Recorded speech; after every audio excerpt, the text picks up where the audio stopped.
So what do we have regarding the roof? Right here. The condition of the roof. They tried to do something themselves, apparently. Adding layers, and now the condition is like this. This is kind of the top layer, where they tried to create a slope. So now it essentially works, like a sponge. When it rains, it absorbs water. It absorbs here. Here. You can see it rained recently. Everything here is wet. So now this layer, instead of providing protection, is just a sponge that absorbs water. Plus, there's a mistake here. Along the edge, they filled it.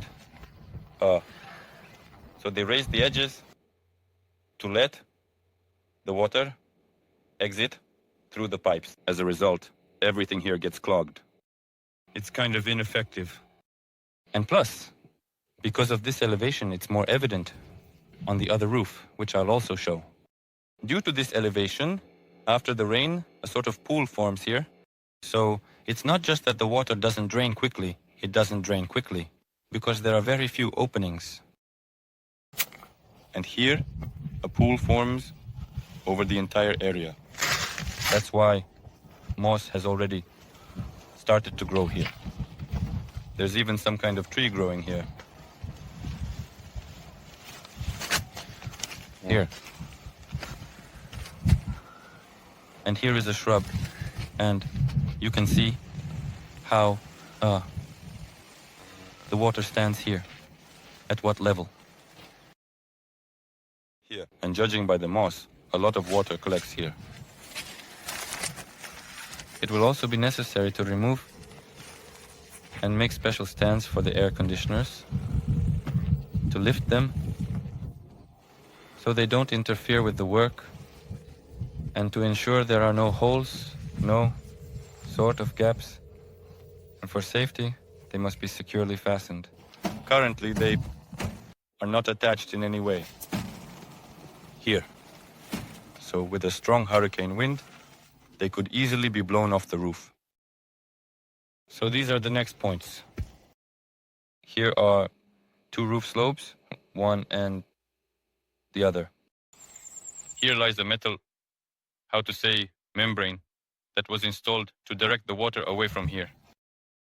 Well, the slope is made quite poorly, but that's not really a problem because most likely it doesn't leak here.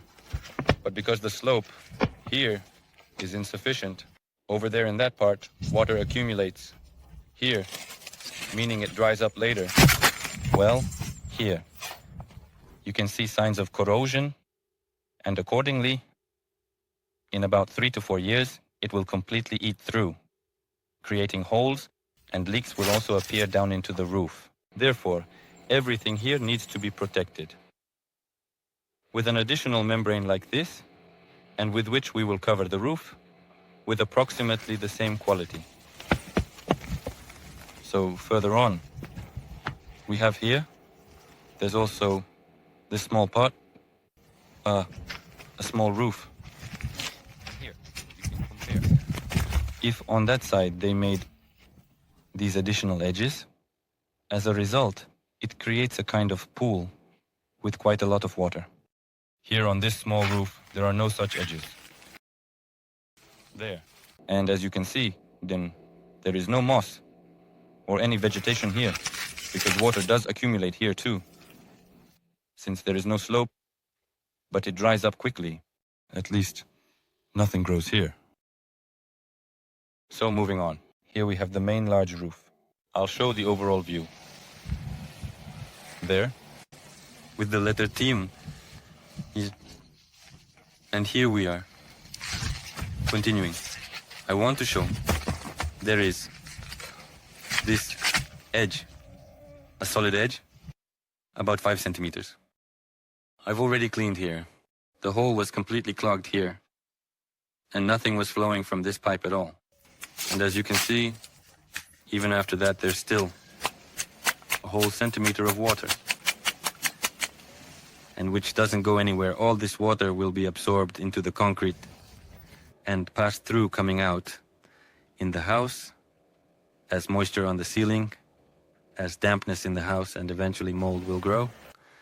And accordingly, what's even more dangerous, it's not even about the dampness. The concrete structure is designed to be protected from water and to remain dry inside. That is, the roof is poured, and inside there are metal rods. So, it's a metal structure. And to ensure that this metal, specifically the metal structures themselves, do not rust, the concrete must be dry. If it is damp, the metal inside the concrete is subject to corrosion and accordingly deteriorates, losing its properties. And then it turns out that this leads to the reinforced concrete structure losing its strength, and eventually it will simply start to deteriorate. There may already be signs of deterioration. Perhaps it's a new building and there isn't such a problem yet. That's it. And since there is no slope here, water drains very poorly. And also, the mistake continues here. It is evident that they tried to do it here and attempted to attach the membrane.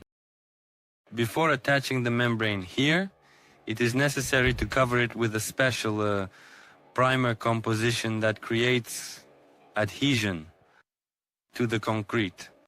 That is, it is made of the same material, so when you apply the second material, the membrane, it adheres.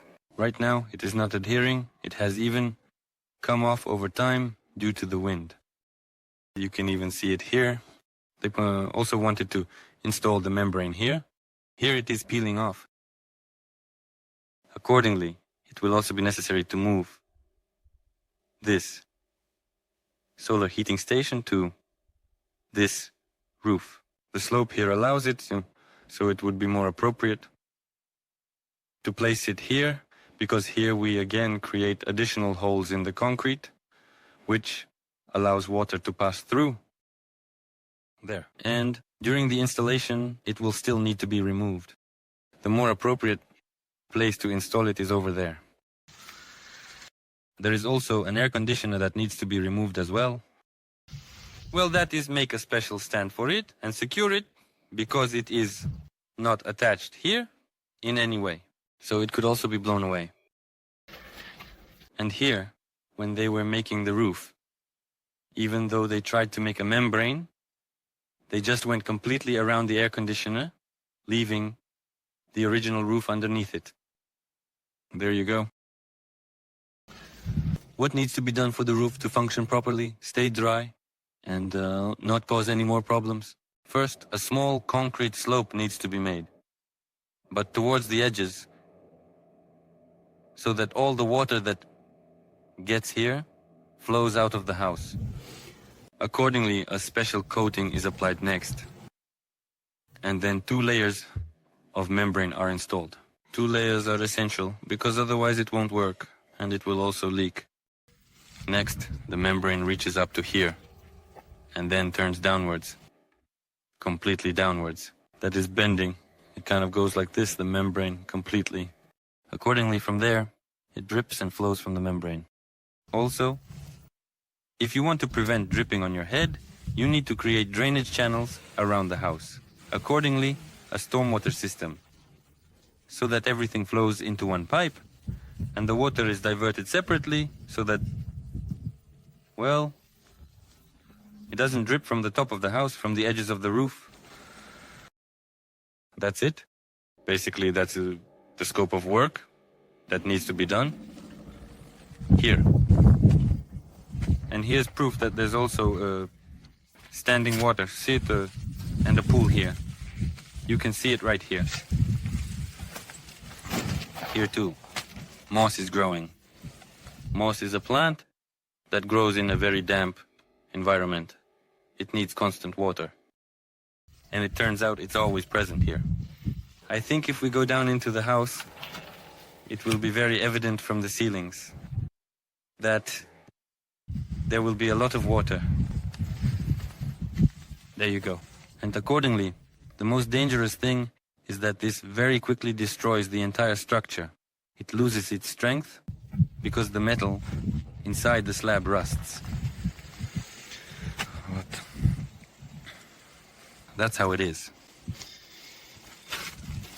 Don't violate the technologies, do everything correctly, and everything will be fine for you.